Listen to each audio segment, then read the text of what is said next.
Saudi अरब का वो वाकया मैं कई बार तकरीरों में बयान कर चुका हूं, जो सऊदी अरब के कई मोतबर उलमा ने बयान किया है। एक आदमी को अल्लाह ताला ने लगातार 6 बेटियां दी थी।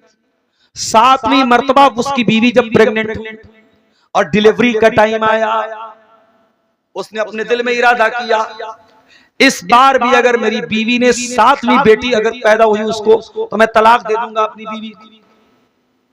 इत्तेफाक से एक दिन उस आदमी ने रात में ख्वाब देखा कि कयामत कायम हो चुकी है, हिसाब व किताब हो रहा है और मेरे हक में यह फैसला कर दिया गया कि ये बहुत गुनहगार इंसान है, ये जहन्नम में जाएगा। जब जहन्नम में उसको लेके जाया जाने लगा, लहा सबातु अब्वाब, जहन्नम के 7 दरवाजे, जहन्नम के पहले गेट पे लेके जाया गया। जब फरिश्ते उसको जहन्नम के अंदर लेके जाने लगे, पहले दरवाजे पर उसकी पहली लड़की खड़ी थी।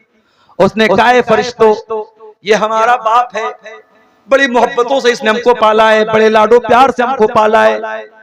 ऐ फरिश्तों, चूंकि इसने हमें बड़े प्यार से पाला है, हमारे बाप को जहन्नम के अंदर न डालो, इनको बचा लो जहन्नम से, इनको बच जाने दो जहन्नम। फरिश्ते वहां से लेकर के उसको दूसरे दरवाजे पर लेके गए। ये ख्वाब की बात है जो वो आदमी ख्वाब देख रहा है। दूसरे दरवाजे पर पहुंचा, दूसरी बेटी वहां खड़ी थी। उसने भी फरिश्तों से कहा, मेरे बाप को जहन्नम में न लेके जाओ। तीसरे दरवाजे पर पहुंचे, तीसरी बेटी खड़ी थी, चौथे पर चौथी, पांचवे पर पांचवी और छठे दरवाजे पर छठी लड़की खड़ी। जब छठे दरवाजे से भी वो इंसान बचा लिया गया, जब आखिरी जहन्नम का दरवाजा आया, वो इंसान क्या देखता है, 6 दरवाजों पर तो 6 बेटियां मौजूद थी, 7वें दरवाजे पर कोई बेटी मौजूद नहीं थी। और फरिश्ते उसको जहन्नम की के उस गेट में लेके जाने लगे।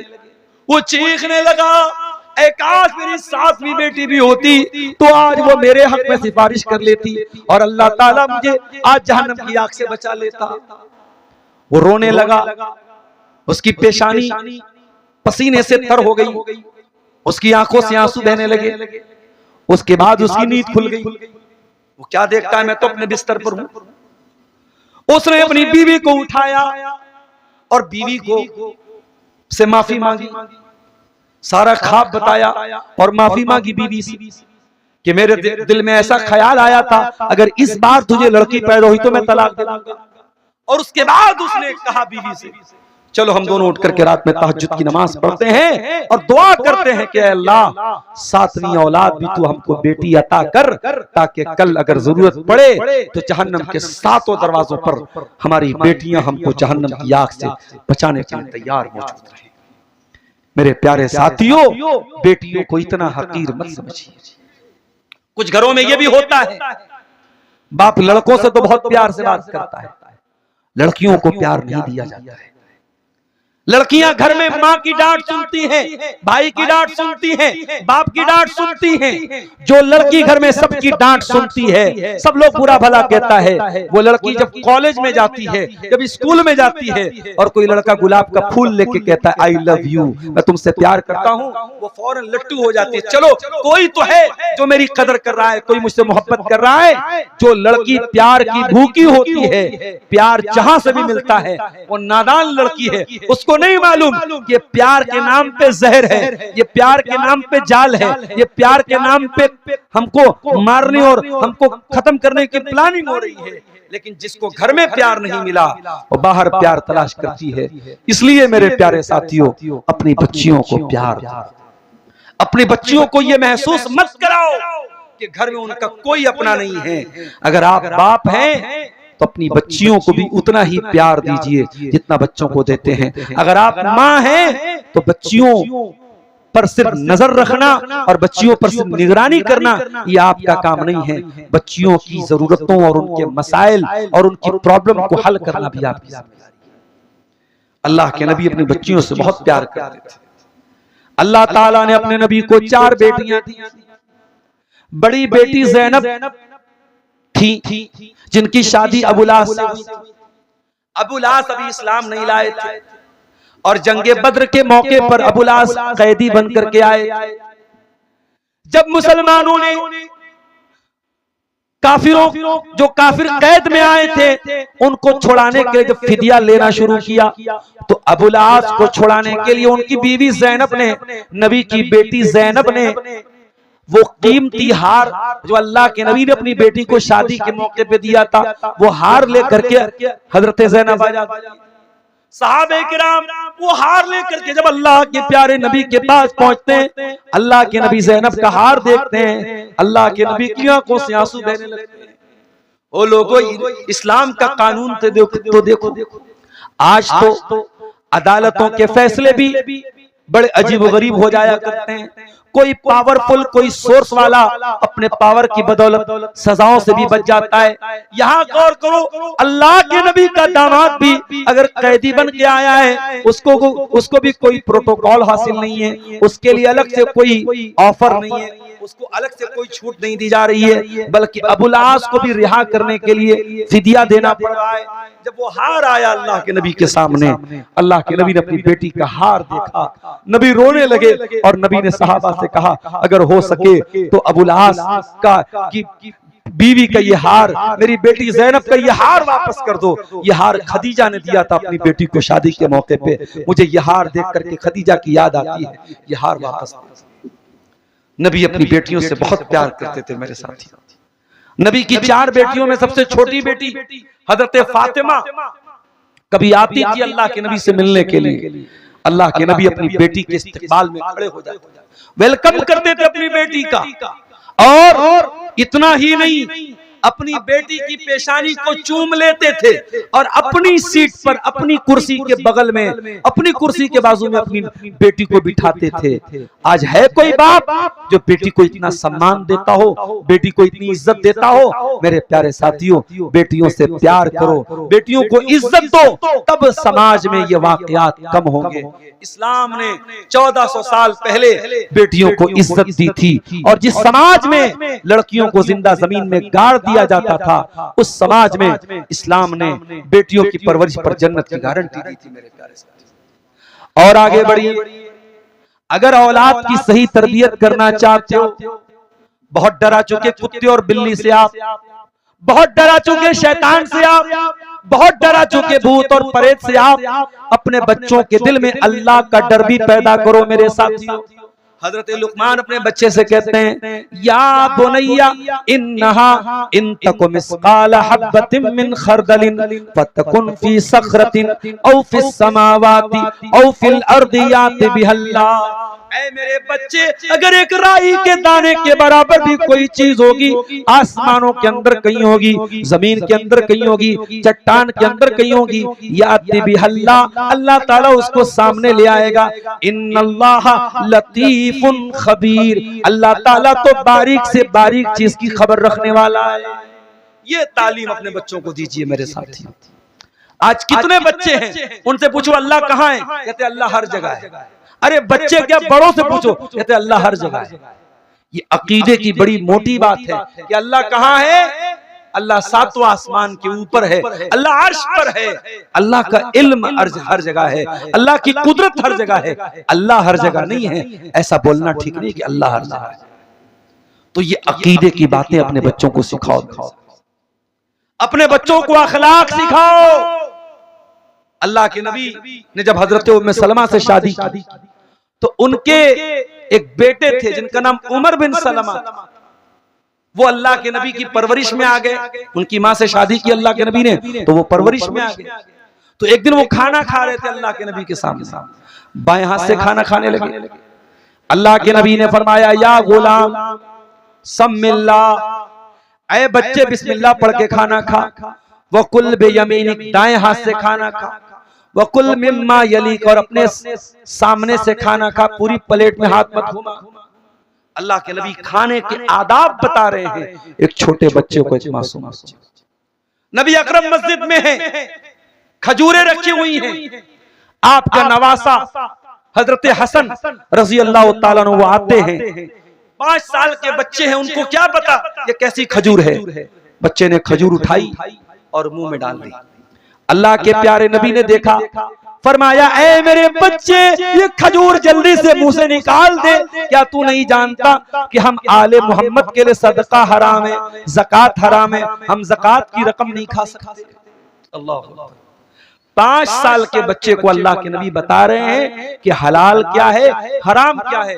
हमारे यहाँ 18 साल का लड़का हो गया, 20 साल की लड़की हो गई, हमने कभी नहीं बताया हलाल क्या है, हराम क्या है।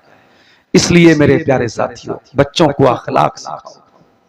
हजरत लुकमान अपने बच्चे से कहते हैं वला तुसैर खत्तक लिन्नासी वला तमशी फिल अर्दि मरहा इन्नल्लाहा ला युहिब्बु कुल्ल मुख्तालिन फखूर।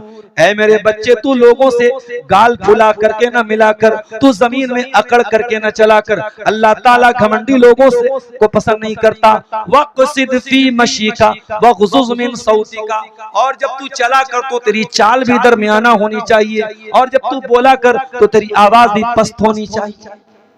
अपने बच्चों की चाल ढाल, गुफ्तार, रफ्तार, सब चीजों पर मेरे प्यारे साथियों नजर रखो। बच्चों को टाइम दो, और ये मेरा जुमला नोट कर लो, पैसा तो फिर भी आ जाएगा, दौलत तो फिर भी आ जाएगी, मकान तो फिर भी बन जाएगा, बच्चों का बचपन वापस कभी नहीं आएगा। बच्चों का बचपन बहुत कीमती होता है। बच्चों के बचपन में उनको टाइम दो। माँ आपसे गुजारिश है, बच्चों की अच्छी तरबियत करो। मैं एक वाकया सुना के बाद खत्म करता हूँ, क्योंकि मैं बहुत तबीयत मेरी ठीक नहीं थी, गला बिल्कुल बैठा हुआ था। बस इसहाक भाई की मोहब्बत में मैं आया हूँ, और इस उम्मीद के साथ आया हूँ कि इनकी इज्जत भी बरकरार रह जाए, और आप हजरात ने जो रात के इस आखिरी वक्त तक इंतजार किया है, आपका इंतजार भी जाया न हो। एक वाकया सुन लीजिए, औलाद की तरबियत में माँ का कितना बड़ा रोल होता है। जरा ये वाकया सुनिए।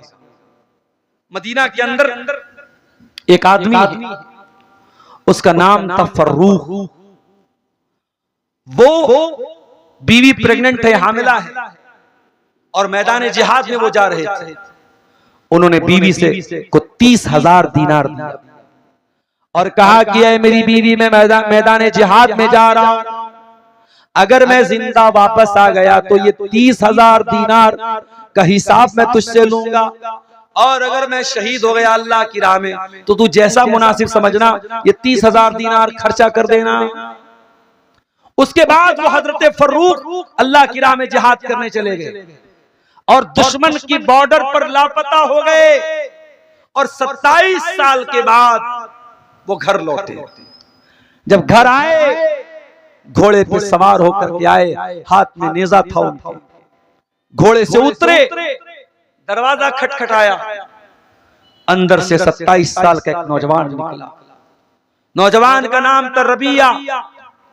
फर्रूख ने कहा मेरे घर में तू कैसे घुस के चला आया, कौन है तू? रबिया ने कहा तू कौन है और मेरे घर में रात में क्या करने के लिए तू आया है? दोनों आपस में बहस करने लगे, लड़ाई होने लगी, बहसबाजी होने लगी। अंदर से बूढ़ी औरत आई, उसने गौर से देखा, कहा रबिया, इस सामने तेरा बाप खड़ा है, ये कोई और नहीं तेरा बाप है। 27 साल के बाद वो बाप, जिस बाप की शक्ल भी बेटे ने नहीं देखी थी, वो बाप घर में आया है। दोनों बाप बेटे गले मिलके खूब रोए। पहली मर्तबा बाप बेटे की मुलाकात हुई। सुबह फजर की नमाज का टाइम आया। हजरत फर्रूख ने अपनी बीवी से कहा, ऐ मेरी बीवी, मुझे कुछ जरूरी काम है। वो 30,000 दीनार जो मैंने तुझको दिए थे, उसको तूने संभाल के रखा है कि नहीं रखा? कहा कि आप फिक्र मत कीजिए, मैंने बहुत अच्छी जगह उसको संभाल कर रखा है। आप पहले फजर की नमाज पढ़िए, जाइए मस्जिद जाइए। फर्रूख आए, मस्जिद वजू किया, नमाज पढ़ी। नमाज के बाद देखा बड़े बड़े उस दौर के उलमा, इमाम मालिक रहमतुल्लाह अलैह, इमाम ज़ैद इब्न हसन रहमतुल्लाह अलैह, बड़े बड़े उलमा बैठे हुए हैं और इंतजार कर रहे हैं कि उनके उस्ताद, उनके शेख, उनको हदीस पढ़ाने वाला उस्ताद आए तो वो हदीस। हजरत फर्रूख बैठ गए और इंतजार करने लगे, देखे कौन है, इतनी बड़ी बड़ी हस्तियों को हदीस कौन पढ़ा रहा है। थोड़ी देर के बाद देखा कि उनका अपना बेटा रबिया बिन फर्रूख वो आता है और आकर के उस्ताद की मसनद पर बैठता है, और वक्त के बड़े बड़े उलमा और अइम्मा उनके सामने बैठ करके हदीस पढ़ रहे हैं और कुरान और हदीस का दर्स ले रहे हैं। हजरत रबिया की आंखों में आंसू, हजरत फर्रुख की आंखों में आंसू आ जाते हैं। घर आकर के अपनी बीवी से कहते हैं, मेरी बीवी, रफा अल्लाह इब्नी, अल्लाह ताला ने मेरे बेटे के मकाम को बहुत बुलंद कर दिया, मेरा दिल बाग बाग हो गया। ऐ मेरी बीवी, मेरे बेटे के सामने वक्त के बड़े बड़े अइम्मा आज हदीस पढ़ने आ रहे हैं, बड़े बड़े उलमा हदीस पढ़ने आ रहे हैं। अल्लाह ताला ने मेरे बेटे को बड़ी ऊंची शान दी है। रबिया की मां ने कहा, ऐ मेरे सरताज फर्रुख, वो आप 30,000 दीनार का जो हिसाब मांग रहे थे, मैंने वो 30,000 दीनार आपके बेटे की तालीम पर खर्च किया है, आपके बेटे की तरबियत पर खर्च किया है। अब आप बता दीजिए, अगर मैंने गलत किया है तो भी बता दीजिए, सही किया है तो भी बता दीजिए।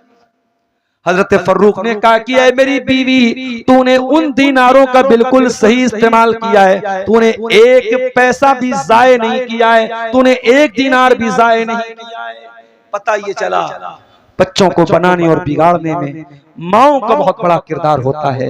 मैं अपनी माओं बहनों से गुजारिश करूंगा, बच्चों की तालीम पे तवज्जो दीजिए, बच्चों की तरबियत पे तवज्जो दीजिए।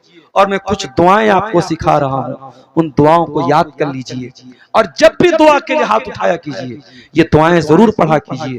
एक दुआ कुरान के 19वें पारे में अल्लाह ने सूरह फुरकान में हमें सिखाई है, रब्बना हब लना मिन अज़वाजिना व ज़ुर्रियातिना कुर्रत आयुन वजअलना लिल मुत्तकीना इमामा।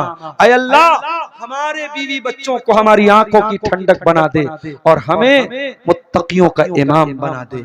ये दुआ बहुत अच्छी दुआ है, इसको आप याद कर लीजिए। और दूसरी दुआ जो इब्राहीम अलैहिस्सलाम ने मांगी थी, रब्बी जअलनी मुकीमस्सलाति व मिन ज़ुर्रियती रब्बना व तक़ब्बल दुआ। ऐ अल्लाह, मुझे भी नमाज कायम करने वाला बना दे, मेरे बच्चों को भी नमाज कायम करने वाला बना दे और मेरी दुआ को कबूल फरमा ले। और तीसरी दुआ सूरह अहकाफ की 15 नंबर की आयत में आपको मिलेगी, 26वें पारे के शुरू में। जब कोई इंसान 40 साल का हो जाए, 40 साल का होने के बाद ये दुआ जरूर पढ़नी चाहिए। क्या है दुआ? रब्बी औज़ेनी नश्कुरा नेमतकल्लती अनअमता अलैया व अला वालिदैया। ऐ अल्लाह, तू मुझे तौफीक दे कि मैं तेरी नेमतों का शुक्रिया अदा करूं, जो नेमतें तूने मुझको दी, व अला वालिदैया, और मेरे माँ बाप को दी, व अन्नामल सालिहन तरदा, और ऐ अल्लाह तू मुझे तौफीक दे मैं ऐसा नेक अमल करूं जिससे तू राजी हो जाए।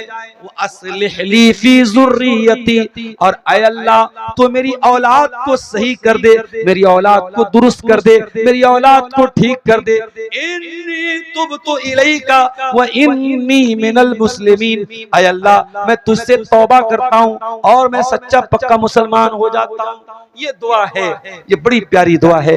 मेरे प्यारे साथियों, औलाद की तरबियत के ताल्लुक से इन दुआओं को भी हमें अपनी जिंदगी का मामूल बनाना चाहिए। औलाद को दीन सिखाने पर खर्च भी करना चाहिए, दौलत भी लुटानी चाहिए। याद रखिए, सबसे बड़ा इन्वेस्टमेंट आपकी नेक औलाद है। आपके मरने के बाद भी ये नेक औलाद जब जब दुआ के लिए हाथ उठाएगी, आपको उसका फायदा मिलता रहेगा। अल मालु वल बनून ज़ीनतुल हयातिद दुनिया।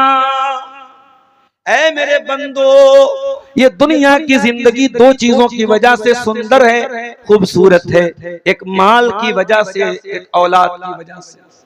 माल ना हो तब भी जिंदगी की सुंदरता खत्म हो जाएगी, और औलाद ना हो तब भी इंसान की जिंदगी बेरौनक हो जाएगी, बेनूर हो जाएगी।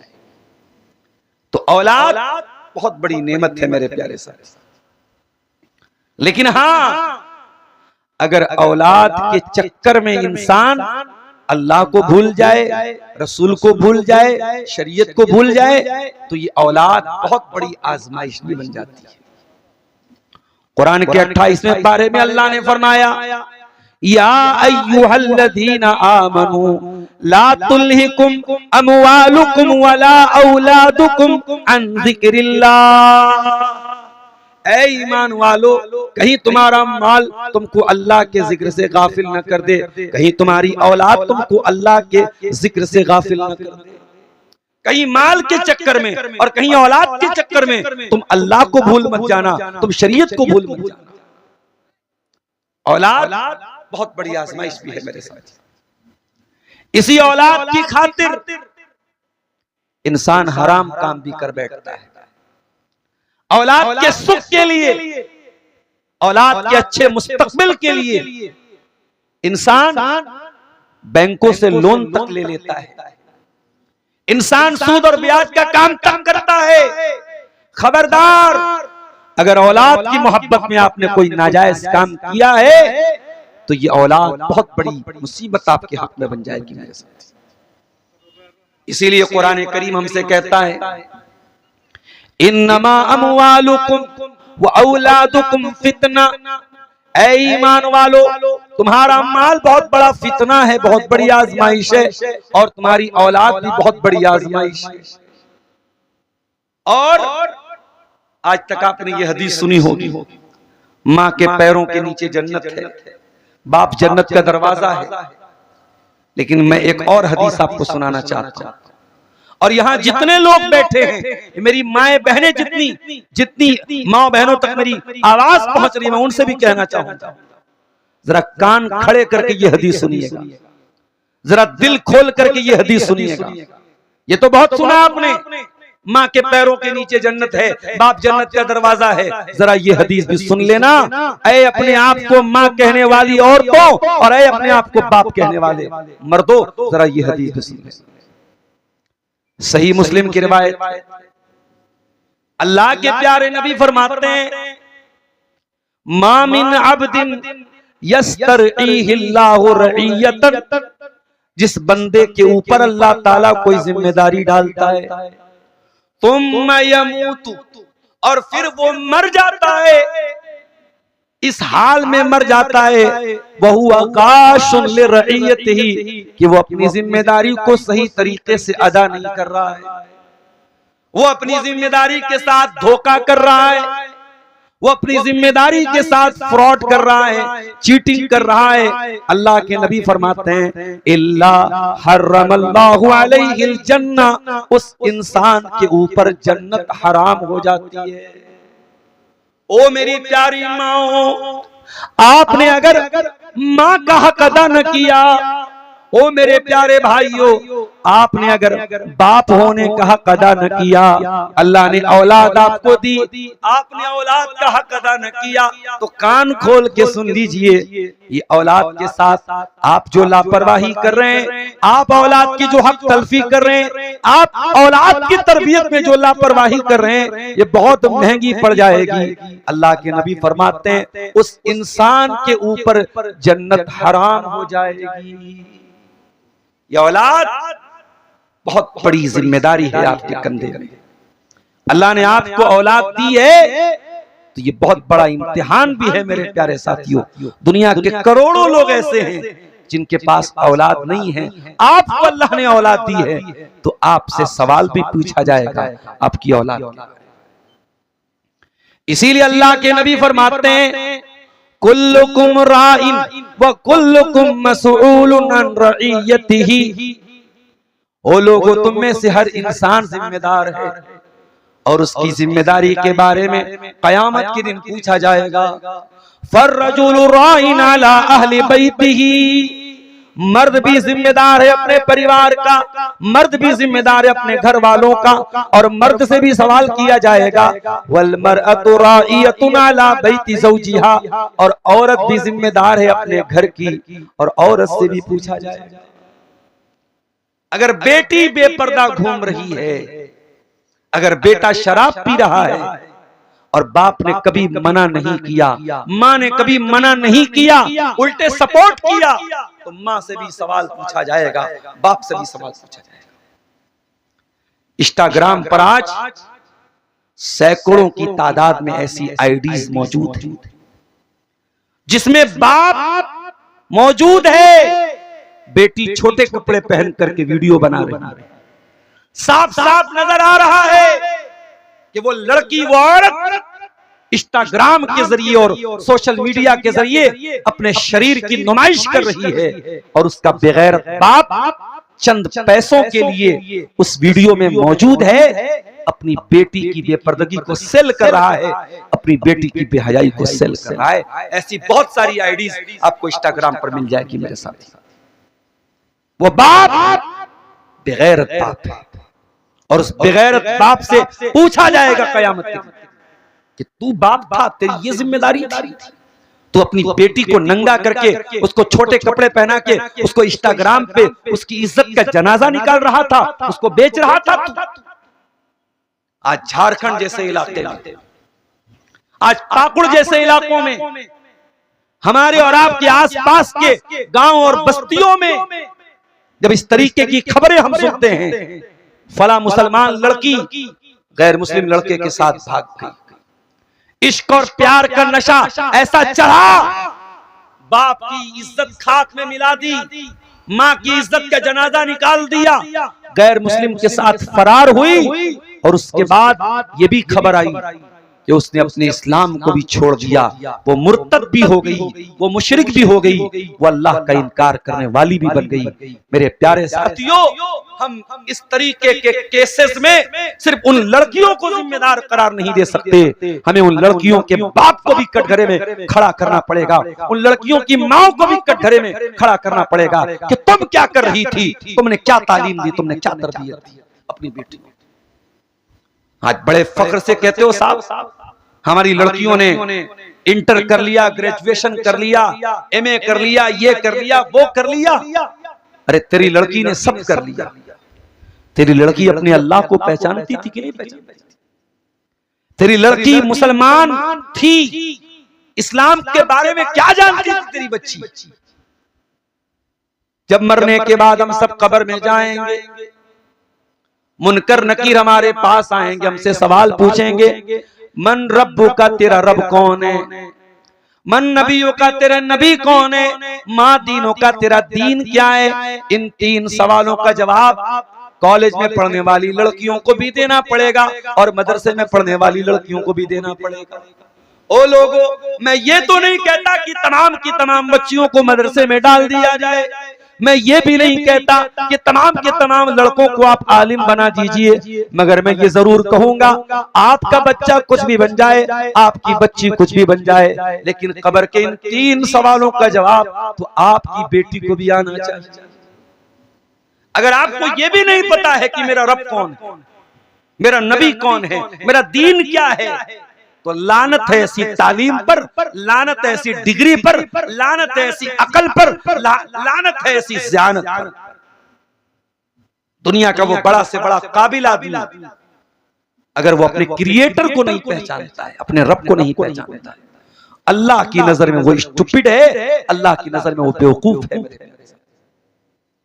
इसीलिए अल्लाह ताला सूरह आल इमरान के अंदर फरमाता है, इन्न फी खल्क़िस समावाति वल अर्दी वख्तिलाफिल लैली वन नहारी लआयातिल लिउलिल अलबाब। ऐ मेरे बंदो, ये जरा जमीन के ऊपर तुम गौर करो, इतनी बड़ी जमीन, कितनी स्पीड के साथ ये जमीन घूम रही है, लेकिन फिर भी तुमको कोई झटका महसूस नहीं होता है। तुम कार में बैठते हो, कहीं ब्रेकर आ जाए, तुम कार में हिल जाते हो।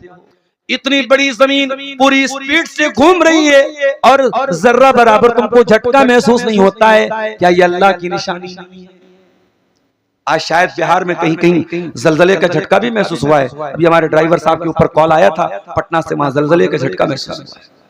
जरा सी जमीन हिलती है, झटका महसूस होता है, इंसान परेशान हो जाता है।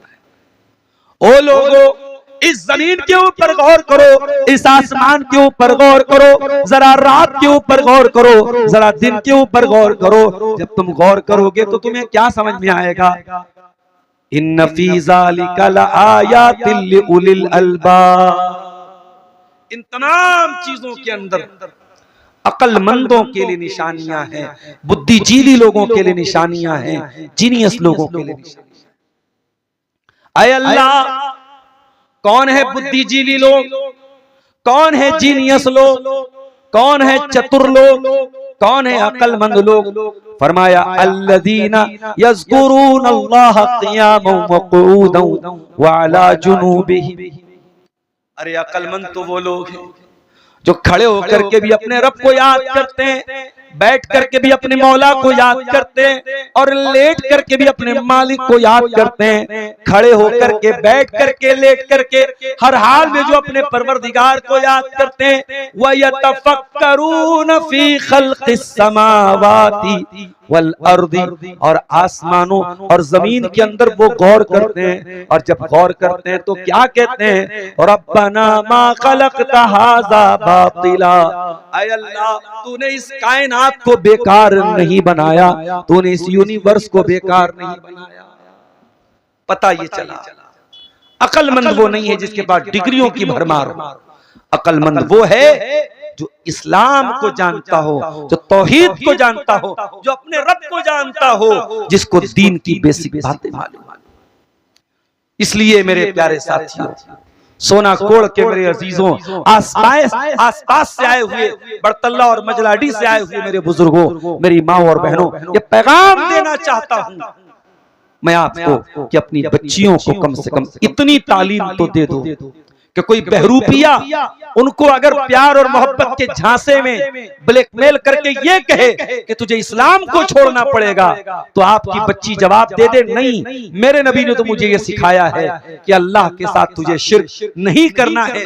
तू कत्ल हो जाए तो हो जाना, तू जल जाए तो जल जाना, तू मर जाए तो मर जाना, तू कट जाए तो कट जाना, मगर अल्लाह की तौहीद से समझौता मत करना। अपनी बच्चियों को कम से कम इस काबिल बना दो।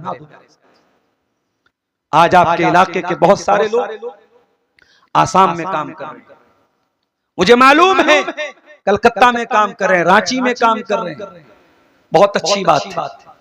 हमारे बच्चे अगर किसी दूसरे शहर में जाकर के पैसा कमा रहे हैं और घर में खुशहाली है, अच्छा मकान बन रहा है, अच्छी लाइफ स्टाइल है, बहुत अच्छी बात है, मुझे कोई एतराज नहीं है। मगर एक बात का ख्याल रखना मेरे साथ, ये आपके बच्चे जो रांची जा रहे हैं, जो गुवाहाटी जा रहे हैं, जो कलकत्ता जा रहे हैं, जो दिल्ली और मुंबई जा रहे हैं, अगर इन जगहों पे जाने के बाद आपका बच्चा पैसा तो कमा ले, मगर वहां जाकर के अगर इस्लाम को छोड़ दे, वो तौहीद को छोड़ दे, वो शराबी बन जाए, वो बेनमाजी बन जाए, वो कब्रों पर सजदा करने वाला बन जाए, वो ज़िनाकार बन जाए, वो लड़की बाजी करने वाला बन जाए, वो अय्याश बन जाए, वो हमें नहीं चाहिए ऐसा पैसा मेरे साथ। हमारे बच्चे 2 रोटी कम खाएं, हमारे घर में 2 पैसे कम आए, मगर ईमान की दौलत रहनी चाहिए, तौहीद की दौलत रहनी चाहिए, दीन की दौलत रहनी चाहिए। ये सबसे बड़ी दौलत है मेरे प्यारे साथी। इसीलिए इब्राहिम अलैहिस्सलाम अल्लाह से क्या दुआ करते हैं? कहते हैं वला तुख्ज़िनी यौम युबअसून, ऐ अल्लाह तू मुझे कयामत के दिन रुसवा न करना। यौम ला यनफ़उ मालुन वला बनून, कयामत के दिन न तो माल काम आएगा न औलाद काम आएगी, इल्ला मन अतल्लाह बिक़ल्बिन सलीम। ऐ अल्लाह कयामत के दिन तो वही कामयाब होगा जो साफ सुथरा दिल लेकर के आएगा, जिसके दिल में गैरुल्लाह की मोहब्बत न होगी, जिसके दिल में शिर्क न होगा। अपने बच्चों के दिल पर मेहनत करो मेरे साथ। मेरी बहनों, बहुत फेस वॉश लगा लिया, बहुत क्रीम पाउडर लगा लिया, बहुत मेकअप कर लिया, अब थोड़ी सी मेहनत दिल के ऊपर भी कर लो मेरी बहनों। दिल की गंदगी को साफ कर लो, दिल से मैल और कुचैल को निकाल दो, दिल से कीना निकाल दो, दिल से हसद निकाल दो, दिल से दुनिया की नाजायज मोहब्बत निकाल दो, दिल को साफ कर लो। इब्राहिम कहते हैं कयामत के दिन वही कामयाब होगा जो साफ सुथरा दिल लेकर के आएगा। और एक और दुआ करते हैं इब्राहिम अलैहिस्सलातु वस्सलाम, कहते हैं वजुनुबनी व बनिया अन नअबुदल असनाम, ऐ अल्लाह तो मुझे भी बुत परस्ती से बचा ले और मेरी आने वाली नस्लों को, मेरे बच्चों को भी तो बुत परस्ती से बचा ले। कहीं इस गलतफहमी में मत रहना कि हम तो सोना कोड़ में रहते हैं, पाकुड़ में रहते हैं, हमारे यहाँ तो बच्चा बच्चा अहले हदीस है, तौहीद पर चलने वाला है, हमारे यहाँ कब्र परस्ती नहीं है, हमारे यहाँ मजार परस्ती नहीं है। इस गलतफहमी में मत रहना मेरे साथ। इसी पाकुड़ से बहुत दूर इलाका नहीं है, कलिया चक्का इलाका, पूरे अहले हदीसों का बेल्ट है, और वहां पे कब्रों पर सजदा करते हुए मैंने अहले हदीसों को देखा है। अगर अहले हदीसों में भी अगर दीन की जानकारी न हो और जहालत आ जाए तो अहले हदीसों के अंदर भी ताजिया उठने लगता है, कब्र परस्ती भी होने लगती है, तावीज भी पहना जाने लगता है, शिर्क भी होने लगता है, बिदअत भी होने लगती है। इसलिए मेरे प्यारे साथियों, अपने बच्चों को तौहीद सिखाओ और अपने बच्चों को शिर्क से बचाओ। अल्लाह के नबी अपने चचा के बेटे अब्दुल्ला बिन अब्बास से, जिनकी उम्र 8 या 9 साल, 8-9 साल के बच्चे थे अब्दुल्ला बिन अब्बास। 8-9 साल का बच्चा हमारे यहाँ मोबाइल देखता है, 8-9 साल के बच्चे हमारे यहाँ बैठ करके गेम खेलते हैं, फ्री फायर और पबजी गेम खेलते हैं। 8-9 साल के बच्चे हमारे यहाँ बैठ करके ताश के पत्ते खेलते हैं। 8-9 साल के बच्चे हमारे यहाँ मोबाइल पर गंदी वीडियोस देख रहे हैं। 8-9 साल के बच्चे हमारे यहाँ गालियां बक रहे हैं। 8-9 साल के बच्चे हमारे यहाँ आवारा गर्दी कर रहे हैं। यहाँ अब्दुल्ला बिन अब्बास 8-9 साल के बच्चे हैं। अल्लाह के नबी उनको क्या तालीम देते हैं, जरा सुनिएगा। अब्दुल्ला बिन अब्बास कहते हैं, मैं ऊंटनी के ऊपर सवार था, अल्लाह के प्यारे नबी आगे बैठे हुए थे और मैं पीछे बैठा हुआ था। अल्लाह के नबी ने फरमाया, या गुलाम, ऐ मेरे बच्चे, मैं कुछ बातें तुझको बता रहा हूं, बड़े गौर से सुनना। इज़ा सअल्त फस्अलिल्लाह, ऐ मेरे बच्चे, जब भी तू सवाल करना, जब भी तू मांगना तो अल्लाह से मांगना। वइज़स्तअनत फस्तइन बिल्लाह, और जब भी मदद तलब करना तो तू अल्लाह से मदद तलब करना। अल्लाह अकबर।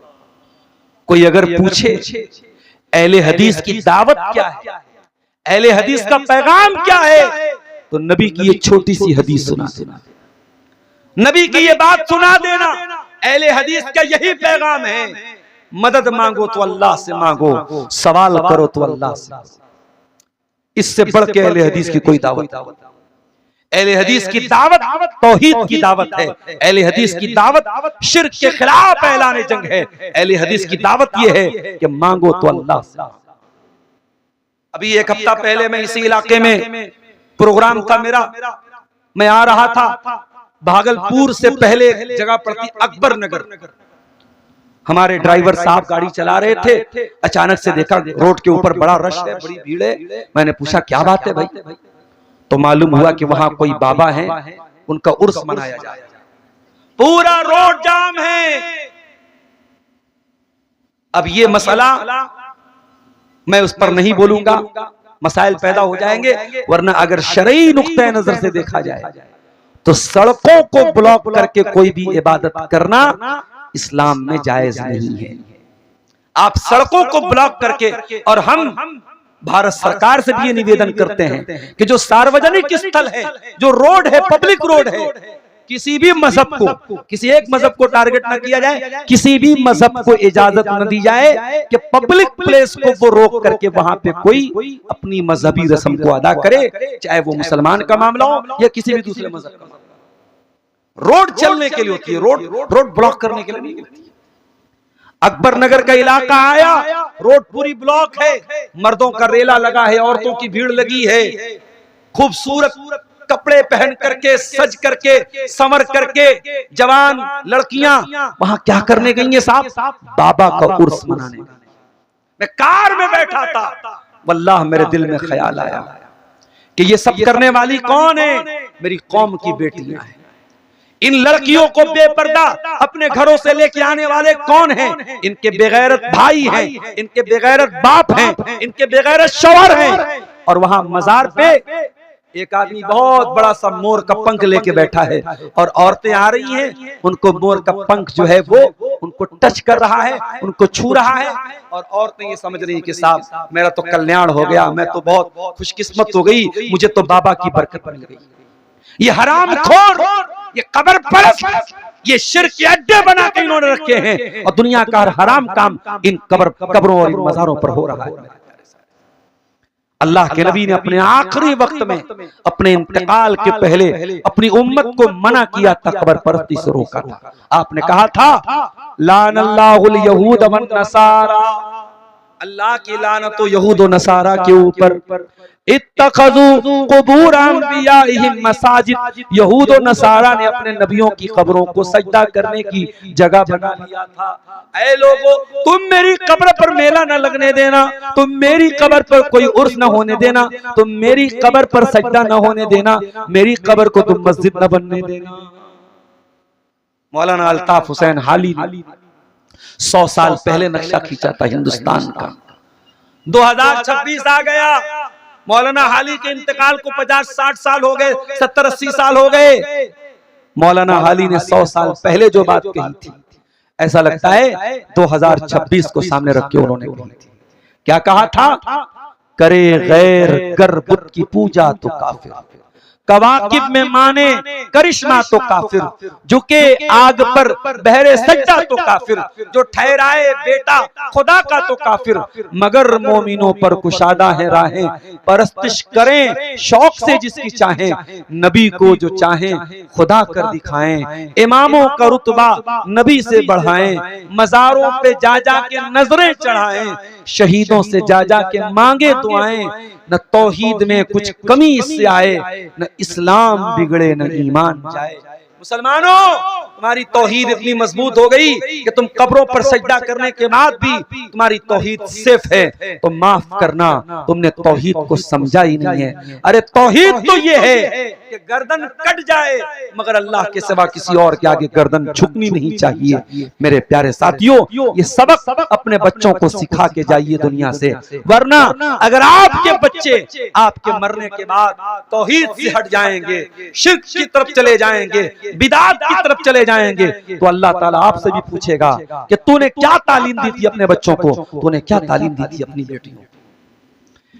इसी तरीके से मेरे साथी, आज हम सब अपनी औलाद के लिए दुनिया में इन्वेस्टमेंट करते हैं। कोई जमीन खरीद रहा है, कोई बैंक में एफडी रखवाए हुए है, कोई सोना खरीद के अपनी बेटियों की शादी के लिए रखे हुए है, कोई किसी तरीके से इन्वेस्टमेंट कर रहा है, बच्चों का भविष्य बन जाए, बच्चों का मुस्तकबिल बन जाए। आइए मैं आपको बताता हूं बच्चों का भविष्य कैसे बनाना है। कुरान का 15वां पारा उठाइए, 16वां पारा उठाइए। मूसा अलैहिस्सलाम का वाकया, जहां मूसा अलैहिस्सलाम और हजरत खजीर अलैहिस्सलाम दोनों जा रहे थे और दोनों का गुजर एक बस्ती के पास से हुआ। दोनों को बड़ी तेज भूख लगी थी, दोनों ने खाना मांगा। फ़अबऊ अन युज़य्यिफ़ूहुमा, गांव वाले बड़े खसीस और बड़े घटिया लोग थे, उन्होंने इन दोनों नबियों को खाना तक न खिलाया। दोनों बेचारे भूखे प्यासे रह गए, गांव वालों ने खाना तक न खिलाया। फ़वजदा फ़ीहा जिदारन युरीदु अन यनक़ज़ फ़अक़ामा, दोनों ने देखा कि गांव के मकान की एक दीवार गिरने वाली है। हजरत खजिर खड़े हुए और उन्होंने जाकर के दीवार को ठीक कर दिया।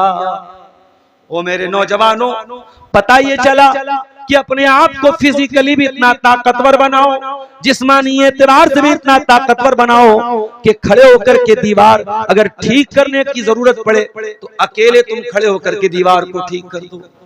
माफ करना मेरे नौजवानों, तुम गुटखा खा करके और खैनी और सिगरेट पी करके और शराब पी करके और नशा करके अपने जिस्म को इतना कमजोर बना लेते हो, इतना कमजोर बना लेते हो कि तुम किसी काम के नहीं बचते हो। अरे बनना है तो खजिर के जैसे बनो। उन्होंने खड़े होकर के दीवार को ठीक कर दिया। जब हजरत खजिर ने दीवार को ठीक कर दिया तो मूसा अलैहिस्सलाम गुस्से में आ गए। उन्होंने कहा, ऐ खजिर लौ शी'त लत्तखज़्त अलैहि अजरा, ऐ खजिर आपने जो ये दीवार ठीक कर दी, आपको नहीं करना चाहिए था, आपको पैसा ले लेना चाहिए था, आपको उजरत ले लेनी चाहिए। हजरत मूसा ने जब ये एतराज किया, अब हजरत खजिर ने हकीकत बताई कि उन्होंने दीवार को क्यों ठीक किया था। फरमाया, व अम्मल जिदारु फकाना लिगुलामैनि यतीमैनि फिल मदीनति व काना तहतहु कंजुल लहुमा व काना अबूहुमा सालिहा। ऐ मूसा, वो दीवार दो यतीम बच्चों के मकान की दीवार थी, उस मकान में 2 यतीम बच्चे रहते थे और बाप मर चुका था और बाप नेक इंसान था। अल्लाह ने मुझे हुक्म दिया कि मैं दीवार को न गिरने दूं, ताकि बच्चे कल जब जवान हो जाएं, बालिग हो जाएं, तो अपने बाप का खजाना हासिल कर लें। अगर दीवार गिर जाती, खजाना सामने आ जाता और गांव वाले लूट के लेके चले जाते। पता ये चला अगर हम नेक और दीनदार बन जाएंगे, अल्लाह हमारे मरने के बाद भी हमारे बच्चों की हिफाजत करेगा, हमारे खजाने की हिफाजत करेगा, हमारे माल की हिफाजत करेगा। इसलिए मेरे प्यारे साथियों, अगर मोहब्बत करते हो अपनी औलाद से, अगर तरबियत करना चाहते हो अपनी औलाद की, तो अपनी औलाद के लिए दीनदार बनो, नेक बनो। मेरे साथी, ऐ मेरी प्यारी माओ बहनों, रात में तहज्जुद पढ़ने की आदत डालो, ताकि आपकी बेटी जब रात में उठे देखे मेरी अम्मी जान तो रात में तहज्जुद की नमाज पढ़ रही है, आपकी बेटी के अंदर नमाज की मोहब्बत पैदा हो जाए। इसलिए आप भी नमाज की पाबंदी कीजिए और तहज्जुद की नमाज भी पढ़िए। ओ मेरे प्यारे भाइयों, अगर चाहते हो कि आपका बेटा ईमानदार बने, तो अपने बेटे के सामने कभी बेईमानी न करना, कभी झूठ न बोलना, कभी खयानत न करना, कभी किसी के साथ धोखा न करना, ताकि बेटे को ये बात समझ में आ जाए मेरा बाप बेईमान नहीं है, मेरा बाप चीटर नहीं है, मेरा बाप ईमानदार आदमी है। आप अपने बच्चों को अगर तरबियत देना चाहते हैं, सबसे पहले अपने आप को दीनदार बनाना पड़ेगा, सबसे पहले अपने आप को मुत्तकी बनाना पड़ेगा। मेरे प्यारे साथियों, अब्दुल्ला बिन मसूद को देखो, रात में तहज्जुद की नमाज पढ़ रहे हैं और तहज्जुद की नमाज पढ़ते हुए कुरान की यही आयत उनके सामने से आती है, यही मूसा अलैहिस्सलाम का वाकया उनके सामने आता है कि अल्लाह ताला 2 यतीम बच्चों के बाप के नेक होने की वजह से उनके खजाने की हिफाजत करता है। हजरत अब्दुल्ला बिन मसूद जब कुरान की आयत को तहज्जुद की नमाज में पढ़ते हैं, रोने लगते हैं, रोने लगते हैं, बेतहाशा उनकी आंखों से आंसू बहने लगते हैं और सलाम फेरने के बाद अपने बच्चे को देख के कहते हैं, मिन अजलिका या बुनैया, ऐ मेरे बच्चे तेरा बाप तेरे लिए तहज्जुद की नमाज पढ़ रहा है। इसीलिए अल्लाह के नबी कहते हैं कि नफिल नमाजें घर में पढ़ा करो। फजर की नमाज पढ़ने मस्जिद में जाना है, 2 रकात सुन्नत घर में पढ़ के, इशा की नमाज पढ़ने जा रहे हो 2 रकात सुन्नत घर में पढ़ के जाओ। सुन्नत और नफिल नमाजें घर में पढ़ो ताकि बच्चे आपको देख करके नमाज के पाबंद बन जाए। और इसीलिए अल्लाह के नबी फरमाते हैं, मुरू औलादकुम बिस्सलाति व हुम अब्नाउ सबइन, जब तुम्हारे बच्चे 7 साल के हो जाएं उनको नमाज का हुक्म दो। वज़रिबूहुम अलैहा व हुम अब्नाउ अश्र, और जब 10 साल के हो जाएं और नमाज न पढ़ें तो अपने बच्चों की पिटाई किया करो। व फर्रिकू बैनहुम फिल मजाज, और उनके बिस्तर भी अलग कर दो। 10 साल के बच्चे एक बिस्तर पे न सोने पाए। बास जगहों पे मैंने देखा, मदरसे में, हॉस्टल में छोटे बच्चे बड़े बच्चे सब एक ही कमरे में लेटे हुए, बिस्तर भी एक ही है। अगर हॉस्टल में आप बच्चों को अलग बेड नहीं दे सकते हैं तो हॉस्टल मत खोलिए, इस्लाम की खिलाफ वर्जी मत कीजिए। ये जमाना, ये हालात बहुत अच्छे नहीं हैं। और नबी ने उस दौर में कहा था बच्चे 10 साल के हो जाए तो बिस्तर। आज हालात कहां पहुंच चुके हैं, लड़की लड़की के बीच में ताल्लुकात कायम हो रहे हैं, लड़का लड़का के बीच में ताल्लुकात कायम हो रहे हैं, इगलामबाजी हो रही है, हराम खोरी हो रही है। मेरे प्यारे साथियों, अल्लाह के नबी ने 1400 साल पहले इस गंदगी से हमें और आपको दूर करने के लिए हुक्म दिया था कि जब बच्चे 10 साल के हो जाएं उनके बिस्तर अलग कर दो, एक बिस्तर पे बच्चों को मत सुलाया। लड़की बालिग हो गई, लड़की को माहवारी आने लगी, हैज आने लगा, रमजान का महीना आ गया। इस्लाम के हिसाब से तो लड़की बालिग हो चुकी है, रमजान का रोजा फर्ज हो चुका है, लेकिन आप अपनी लड़की को रोजा नहीं रखवा रहे। किसी ने पूछा कि क्यों रोजा नहीं रखवा रहे हो? कहने लगे अभी तो बच्ची है। लड़की 14 साल की हो चुकी है, जवान हो चुकी है, मेकअप करके, सज करके, सवर करके बेपर्दा घर से निकल रही है। किसी ने माँ से पूछा, आपकी जवान लड़की 14-15 साल की लड़की बेपर्दा घर से क्यों निकल रही है? माँ ने कहा अभी तो बच्ची है। लेकिन वही लड़की कॉलेज में एक लड़के के साथ किसी रेस्टोरेंट में जाकर के कॉफी पी रही है, किसी पार्क में जाकर के बाहों में बाहें डाल के गले मिल रही है, किसी मुशरिक और काफिर लड़के के साथ रंगरलियां मना रही हैं, वहां तो आप ये नहीं कहते अभी तो बच्ची है। हो लोगों, क्यों इज्जत का जनाजा निकालते हो, क्यों गैरत का जनाजा निकालते हो? जब लड़की बालिग हो जाए, जब लड़की जवान हो जाए, उसके पर्दे का ख्याल करना आपकी जिम्मेदारी है, उसकी नमाज का ख्याल करना आपकी जिम्मेदारी है, उसके रोजे का ख्याल करना ये आपकी जिम्मेदारी है। लेकिन हाँ, एक बात और भी कहना चाहूंगा। अभी मेरे पास एक पर्ची आई, मौलाना जरा इस पर भी बोलिएगा। मुसलमान लड़कियां गैर मुस्लिम लड़कों के साथ भाग रही हैं, जरा इस पर भी बोलिएगा। मैं बोलूंगा इस पर, मगर मैं आपसे एक सवाल पूछना चाहता हूं, ये केस क्यों बढ़ रहे हैं, ये हालात क्यों इतने खराब हो रहे हैं? जब उसकी आप तह तक जाएंगे ना, तो बहुत सारी चीजें सामने आएंगी। अभी मेरे पास एक कॉल आया है व्हाट्सएप पर, और कई दिन से वो बेचारा मैसेज कर रहा है, मैं जवाब नहीं दे पा रहा हूं। उसने अपनी बीवी को 3 तलाक दे दिया, एक साथ तलाक तलाक तलाक बोल दिया। वो आदमी अहले हदीस नहीं है, लेकिन मेरी तकरीरें सुनता है, मुझसे बहुत मुतासिर। जब उसने अपने घर वालों को बताया कि मैंने तलाक तलाक तलाक तो बोल दिया था, मगर मेरा मकसद अपनी बीवी को एक ही तलाक देने का था, मैं रुजू करना चाहता हूं, खानदान के लोगों ने कहा नहीं, तुम 3 तलाक दे चुके हो, बीवी हराम हो चुकी है, अब क्या करना पड़ेगा? हलाला करवाना पड़ेगा। क्या मतलब है हलाला का? किसी तीसरे आदमी से तुम्हारी औरत को शादी करनी पड़ेगी, और कम से कम एक रात वो औरत उसके साथ रहेगी, और अगले दिन वो तलाक देगा, और फिर इद्दत गुजरने के बाद फिर उस औरत से तुम्हारी दोबारा शादी। अब आप गौर कीजिए, जिस समाज में औरत की ये हैसियत हो कि मर्द आए और गुस्से में तलाक तलाक तलाक बोल दे, और बीवी हमेशा के लिए हराम, और अब दोबारा बीवी अगर रहना चाहती है तो किसी गैर मर्द के साथ सोना पड़ेगा, उस औरत के अंदर इस्लाम के खिलाफ नफरत नहीं पनपेगी, और इस्लाम के बारे में गलत ख्याल नहीं पनपेंगे, तो क्या क्या पनपेगा? आप मुझको बता दीजिए मेरे साथी। ये हमारी बुरी हरकतों की वजह से और हमारे मसलकों के बनाए हुए इस नकली दीन की वजह से आज औरत इस्लाम से दूर हो रही है मेरे साथ। इस्लाम में तलाक कोई ऐसा खिलवाड़ नहीं है, कोई आए और तलाक तलाक तलाक बोल दे और औरत उसके निकाह से निकल जाएगी। जी नहीं, तलाक इतना मजाक नहीं है। तलाक अल्लाह ने पूरा तलाक का एक तरीका बताया है, और 3 मर्तबा तलाक देने का ऑप्शन दिया है।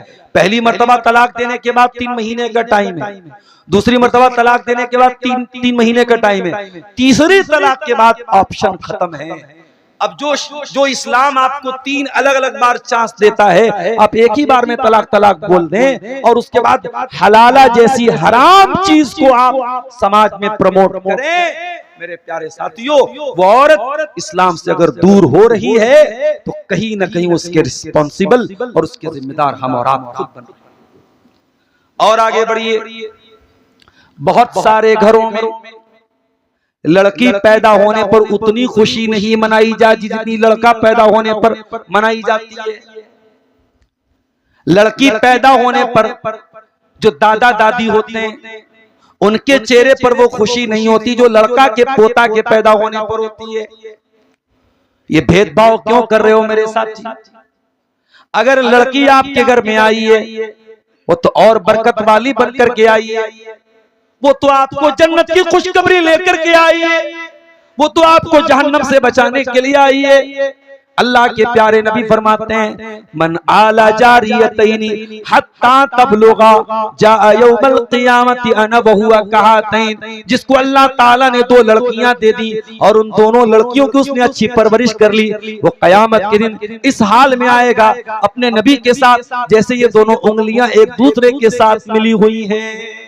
नबी के साथ आएगा, लड़की को पालने वाला नबी के साथ रहेगा कयामत। मनिब्तुलिया मिन हाज़िहिल बनाति शय्या, जिसको अल्लाह ताला लड़की दे करके आजमाता है और इस इम्तिहान में वो खरा उतर जाता है, कुन्ना लहू सित्रम मिनन नार, वो लड़कियां अपने माँ बाप को जहन्नम सी की आग से बचाने का काम करेंगी।